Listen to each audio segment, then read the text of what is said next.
మహబూబ్ నగర్ జరిగింది. ఇలా మహబూబ్ నగర్కి ఇచ్చే పాలమూరు ఎత్తిపోతలో మరొకటి కొత్త స్కీమ్ కాదు. గతంలోనే 174 టీఎంసీలకు ప్రాజెక్టులు రూపకల్పన జరిగి అంత అయింది. అయితే మేము చాలా వాదించినాం. మధ్యలో బ్రిజేష్ కుమార్ ట్రిబ్యునల్ వస్తే కూడా అక్కడ పోయి ఆ ట్రిబ్యునల్ని కలిసి చాలా ప్రయత్నాలు చేసినాం. ఉద్యమ సందర్భంలో, ఉపన్యాసాలలో, కరపత్రాలలో, జలసాధన ఉద్యమ సందర్భంలో, మా క్యాసెట్ల రూపంలో, స్పీచ్ల రూపంలో, కరపత్రాల రూపంలో, పోస్టర్ల రూపంలో, క్యాసెట్ల రూపంలో రకరకాలుగా వాదించుకుంటూనే ట్రిబ్యునల్ కూడా వేయాలని పోతే ట్రిబ్యునల్కు ఉండే ఒక డెలికసీ ఏంటంటే వాళ్ళు రాష్ట్రాల మధ్య పంపిణీ చేస్తారు తప్ప రాష్ట్రం లోపల ఉండేటువంటి ఒక ప్రాంతానికంటే వాళ్ళు చేయరు. మీకు రాష్ట్ర హోదా లేదండి, మీరు ప్రాంతము, మీరు రాష్ట్రంతో కొట్లాడుతున్నారు, అది వేరే సంగతి, కానీ మేము స్వీకరించలేము, తీసుకోలేము చట్ట ప్రకారం అని చెప్పి వాళ్ళు నిరాకరించారు. సరే, ఆ తదనంతరం ఉద్యమం జరిగింది, మీ అందరికీ తెలుసు. ఇక్కడ ఇంకొకటి కూడా తప్పకుండా చెప్పాలి. బచావత్ ట్రిబ్యునల్ ఏర్పాటైనప్పుడు అతను పంపకాలు చేస్తూ బచావత్ ట్రిబ్యునల్లో స్పష్టంగా రికార్డెడ్ ఇప్పుడు ఉంది.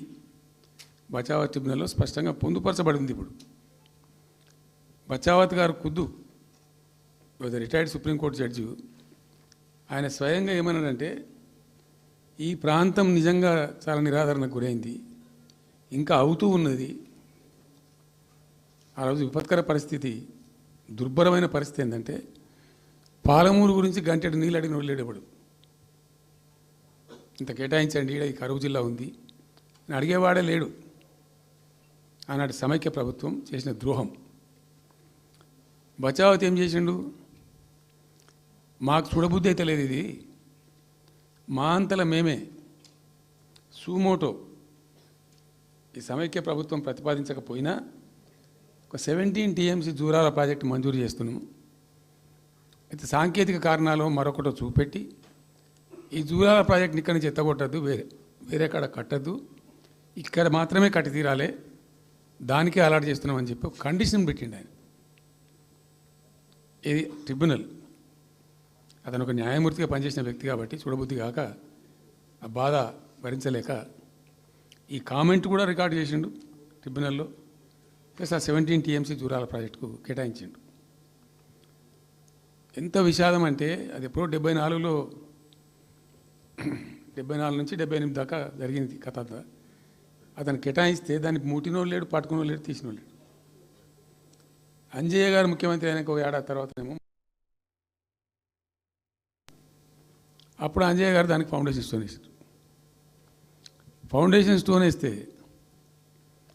ఇక అది మెల్లగా తెలంగాణ ప్రాజెక్ట్ కదా, ఇప్పుడు పట్టుకుని లేడు, దాన్ని మాట్లాడినోడు లేదు, అయ్యలేదు, అవ్వలేదు, ఒక అనాథలాగా ఆ బ్యారేజ్ వరకు కట్టేశారు. దానికి కాలువలు లేవు, నీళ్ళు రావు, పొలాలు పారాయి, కృష్ణానది నీళ్ళు వస్తుంటాయి, గేట్ల ద్వారా పోతుంటాయి. ఎప్పటి వరకు ఈ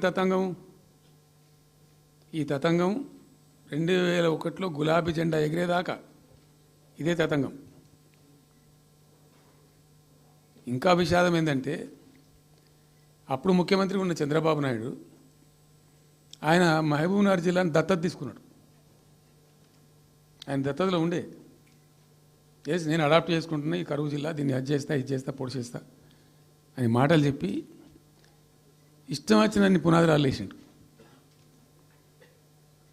కలవకుర్తి, మన్ను, మశాన్ రకరకాల పునాదురాలు వేసుకుంటూ పోయిండు.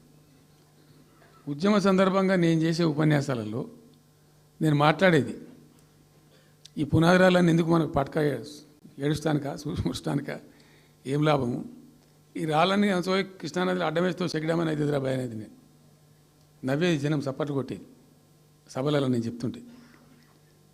ఒక్క డ్రాప్ వాటర్ కూడా పొలాలు పారడానికి రాలే. తత్ఫలితం ఏంది? Net result. What was the net result?